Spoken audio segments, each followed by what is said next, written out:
Mesdames et messieurs, bonsoir, bienvenue dans notre journal. On regarde les titres de ce 23 novembre.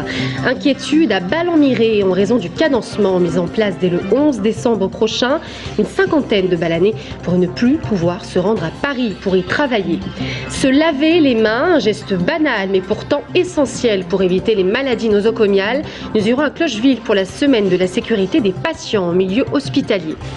Que mangeait-on au Moyen-Âge? Des étudiants en histoire ont mené des recherches sur le sujet durant 4 ans. Aujourd'hui, leur travail est exposé aux archives municipales à Saint-Éloi. Noël, c'est dans un mois. Les décorations de Noël sont installées dans les rues. Elles seront allumées vendredi, J-2, donc avant le lancement du marché de Noël à Tours. Cette année, le marché sera plus important que d'habitude. Il ira de la place de la Gare au boulevard Heurteloup avec une soixantaine d'exposants. Au programme des concerts, des chorales, avec notamment le Conservatoire à rayonnement régional. Anaïs Michaud a suivi les préparatifs de ces fêtes de fin d'année. Des rues illuminées, une alléchante odeur de marron chaud, des allées de petits chalets pour trouver des cadeaux et se balader. L'ambiance de Noël a décidément quelque chose de magique. Oui, mais pour en arriver à cela, il faut en passer par là. Installation des sapins et des illuminations, un travail important pour les agents municipaux et les différents prestataires engagés pour l'occasion. 2 mois d'installation, c'est près de 900 motifs posés, 3 km de guirlandes, près de 10 000 ampoules. Et sur la place, il va y avoir à peu près 17 000 lucioles LED. Des chiffres à vous en donner le tournis, mais il faut bien cela pour que la magie opère. Côté marché de Noël, la mairie a mis cette année les bouchées doubles. Une soixantaine cette année d'exposants très variés, avec évidemment ceux qui viennent, qui sont traditionnels, de nombreux cadeaux à trouver, insolites, moins insolites. Une quinzaine de nouveaux chalets ont déjà commencé à fleurir devant la gare. Un budget important pour la ville qui débourse 150 000 € pour le seul fonctionnement de ce marché de Noël.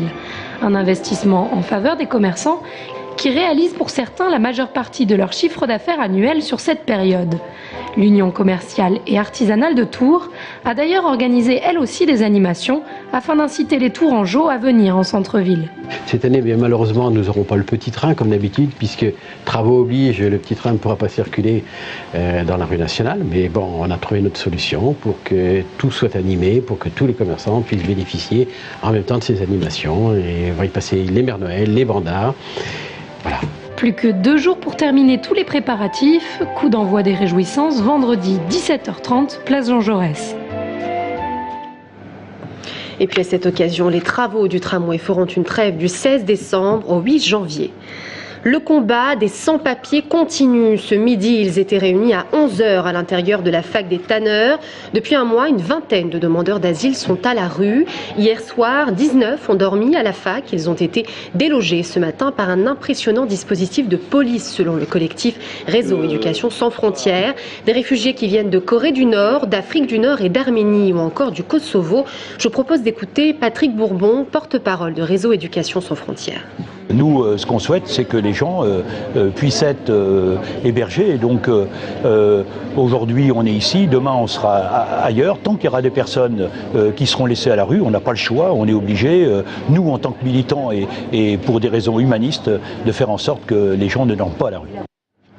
RESF mais aussi Chrétiens du Monde et le droit au logement soutiennent ces demandeurs d'asile. Je vous propose d'écouter le témoignage d'Atso qui fait partie de la communauté rome. En 1997, il a quitté le Kosovo avec sa femme durant la guerre. Après s'être réfugié au Monténégro, il a rejoint la France. Aujourd'hui, il remercie les collectifs de le soutenir. Nous sommes en France depuis le 5 octobre dernier. Nous avons quitté le Kosovo et ses bombardements en 1997 pour le Monténégro. Là-bas, j'ai travaillé avec ma femme dans la rue à ramasser des détritus. La répression envers les Roms devenait insupportable. Depuis que nous sommes en France, nous appelons tous les jours le 115. Mais il n'y a jamais de place. Nous sommes donc à la rue. Après le Kosovo, on vit ici notre deuxième guerre. On n'a pas fini d'en parler. Le cadencement à la SNCF, vous le savez, dès le 11 décembre, tous les horaires de train changent, TGV et TER, un plan qui soulève un tollé général auprès des usagers, notamment qui redoutent les conséquences parfois catastrophiques pour leur vie de famille. À Ballon-Miré, par exemple, plusieurs dizaines d'usagers demandent à la SNCF de revoir sa copie. Habituellement, ils empruntent la ligne TER Tours-Chinon, mais avec les nouveaux horaires, se rendre à Paris pour travailler s'annonce particulièrement compliqué. Anaïs Michaud. Ballon-Miré, commune de quelques 8000 âmes située au sud-ouest de Tours, a vu sa cote monter en flèche. En quelques décennies, la valeur des logements a plus que doublé. Alors, ses atouts, un cadre agréable de campagne aux portes de la ville et une gare dont la municipalité a fait une priorité. Oui, mais voilà, le projet de cadencement est passé par là, avec des horaires qui ne font pas l'unanimité. Le problème, c'est les horaires. C'est-à-dire qu'on n'est pas sur toutes les heures et qu'on est avec très peu de voitures par train aux heures de pointe, que le midi, il n'y a quasiment plus rien avec la nouvelle grille et que le soir finit très tôt à Ballon. C'est-à-dire qu'on ne peut plus arriver à Ballon après un certain horaire. Et le risque, c'est d'instaurer un véritable couvre-feu, faisant de la commune une ville dortoir. Usagers et élus dénoncent également des problèmes de connexion entre TER et TGV qui pourraient véritablement bouleverser le quotidien des 50 Balanais qui travaillent à Paris. Le cadre de vie balanais, on y tient. Il y a une ligne, il y a un lien, quelque chose qui existe. Alors autant le faire fonctionner correctement. On ne va pas demander à tous les gens de l'ouest de Tours de venir vivre à Tours, c'est ridicule. Donc il faut trouver des solutions. Maintenant, c'est vrai que si aucune solution n'est possible dans un avenir, on va dire à court terme ou à moyen terme, je n'aurais pas d'autre solution peut-être effectivement que de déménager. Et pour couronner le tout, les Balanais doivent pour l'instant emprunter des cars TER en raison de travaux sur la ligne Tours-Chinon. Résultat, 45 minutes pour rallier la cité tourangelle contre 12 habituellement. Un coup dur pour la centaine d'usagers quotidiens, surtout pour les salariés qui doivent venir récupérer leurs enfants à la garderie, dont les horaires ne sont pas extensibles à l'infini. Comment éviter les maladies nosocomiales? Le CHRU de Tours sensibilise le personnel hospitalier et les enfants à plus d'hygiène dans le cadre de la semaine de la sécurité des patients. Apprendre à se désinfecter les mains, voilà le premier geste à avoir lorsqu'on pénètre dans un hôpital. Julien Gauthier s'est rendu à l'hôpital Clocheville. Donc je vais vous demander de frictionner les mains avec le produit hydroalcoolique. Lorsque l'on parle d'hygiène à l'hôpital, la priorité reste évidemment la désinfection des mains. Ces magnifiques outils sans lesquels les infirmières et les médecins ne seraient rien. Mais ces mêmes outils sont rapidement porteurs de germes, champignons, microbes et autres vilains noms synonymes de maladies nosocomiales. La hantise des services hospitaliers. La première arme de lutte qui existe depuis très longtemps, c'est l'hygiène de main. Que ce soit pour les soignants, donc nous avons des actions régulières dans les services de formation, d'information. Et aujourd'hui particulièrement, on souhaite toucher les patients. Le produit qui va désinfecter tes mains. À l'hôpital Clocheville, en pédiatrie, les parents participent à de nombreux soins sur leurs enfants, d'où une sensibilisation accrue à leur égard. Car pour bien se désinfecter les mains, il ne suffit pas de s'appliquer une solution hydroalcoolique comme on se laverait les mains au savon. Il y a à la fois la quantité du produit qu'on va utiliser, puisqu'il faut utiliser 2 coups de pompe. Il y a aussi la technique, puisque la technique se fait en 7 étapes. Et il y a aussi le temps de friction qui est très important, puisqu'on doit frictionner le produit 30 secondes jusqu'à séchage complet pour avoir une désinfection des mains efficace. Lundi prochain, la ministre de la Santé rendra publique la notation des différents établissements hospitaliers en termes de lutte contre les maladies nosocomiales sur l'année 2010. En 2009, le CHRU de Tours était dans la moyenne nationale. Retour 600 ans en arrière avec cette question: que mangeaient les Tourangeaux à la fin du Moyen-Âge? Pendant 4 ans, des étudiants en histoire se sont penchés sur leur alimentation au XVe siècle. Ils ont entrepris des recherches aux archives municipales de Saint-Éloi. Résultat, des objets d'époque, des peintures destinées au public sont au cœur d'une exposition particulièrement intéressante. Florent Carrière.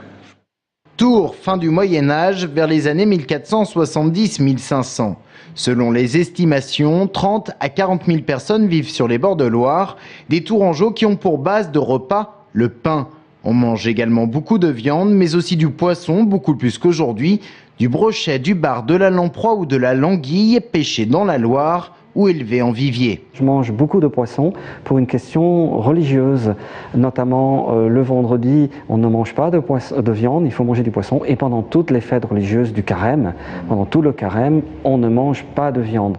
Du poisson et de la viande d'élevage pour les Tourangeaux lambda, du gibier pour les illustres personnages, car la ville elle reçoit beaucoup. Elle est à l'époque capitale du Royaume de France et dispose de beaucoup d'argent. La ville accompagne l'autorité royale et sert régulièrement des repas fastueux avec une vaisselle de prestige et bien entendu des plats cuisinés et des plats excessivement raffinés. Une ville riche avec de fabuleuses réceptions qui ont lieu au château du Plessis, à la maison communale ou chez les riches particuliers. De leur côté, les simples Tourangeaux vivent correctement car il n'y a pas de disette à cette époque. On se fournit dans de nombreux marchés organisés toute la semaine sur les places actuellement du Grand Marché, Plumereau ou Foire-le-Roi. On y trouve des produits acheminés par la Loire ou produits localement. La ville, à l'intérieur des fortifications, est parcourue de jardins. À l'extérieur de la ville, il y a cette plaine alluviale qu'on appelle les Varennes et qui est véritablement le grenier de la ville. Et là, on fait pousser les céréales. Les aliments étaient conservés dans du sel, à l'intérieur de pots comme celui-ci, une saloire en grès. Côté boisson, les Tourangeaux buvaient peu d'eau car son état sanitaire laissait plus qu'à désirer. Ils se rattrapaient donc sur le vin local, pourtant de piètre qualité, très léger, celui-ci ne se conservait qu'une année. Alors pour ces illustres visiteurs, on achetait le vin en Anjou ou en Bourgogne. D'ailleurs, la ville offrait régulièrement des pots de vin aux personnes utiles à la municipalité, d'où le nom d'aujourd'hui, au sens désormais inversé. L'alimentation à Tours à la fin du Moyen-Âge, donc du 18 novembre au 6 janvier, aux archives municipales, place Saint-Éloi à Tours. Et on passe au sport avec le tirage au sort pour le 8e tour de la Coupe de France qui a eu lieu aujourd'hui. Le Tours FC ira donc affronter Brive qui joue en division d'honneur, la 6e division française, le 10 ou le 11 décembre. Un défi qui s'annonce relativement facile à relever pour les hommes de Peter Zedler qui se retrouveront d'ailleurs face à Arles vendredi au stade de la Vallée du Cher. Et puis on termine cette édition avec un opéra qui côtoie les musiques actuelles, Red Waters, qui sera joué demain soir au Grand Théâtre de Tours dès 20h. Une histoire d'amour entre deux jumeaux séparés à la naissance, une tragédie qui se passe dans le village de Red Waters. Vous le voyez sur ces images, le décor est à la fois féerique et mélancolique. Un opéra en 2 actes signé par Keren et Bardi Johansson qui forment le duo Lady and Burn. Keren, vous la connaissez, elle a écrit notamment le célèbre Jardin d'hiver pour Henri Salvador. Les textes, eux, ont été écrits par Sean, qui est notamment le parolier de la chanteuse Björk. Je vous propose d'écouter Lady and Bird qui nous explique comment l'idée de Red Waters leur est venue. On a eu cette idée de vraiment s'investir dans l'histoire d'un village qui est loin et d'essayer de s'attacher aux personnages parce qu'en fait les gens créent leurs propres rituels, leurs propres règles, leurs propres codes de vie et c'est ça qui nous intéressait. C'était comme ça qu'il nous est venue l'idée de Red Waters. Et en fait, on a écrit un synopsis. À l'époque, on a rencontré Sean pour pouvoir développer un peu la dramaturge et la tragédie et tout ce qui a un rapport avec un opéra en général. Et c'est seulement 3-4 ans après qu'on s'est retrouvés à Orléans pour l'écrire plus amplement, pour vraiment développer les actes, les personnages et la musique, bien sûr. Red Waters, un très bel opéra à 20h demain soir au Grand Théâtre de Tours. Voilà, c'est la fin de ce journal. Merci à tous de l'avoir suivi. Dans un instant, on parle des femmes au travail avec un célèbre Working Girls qui est organisé très bientôt, ces prochains jours. On voit tout de suite ça.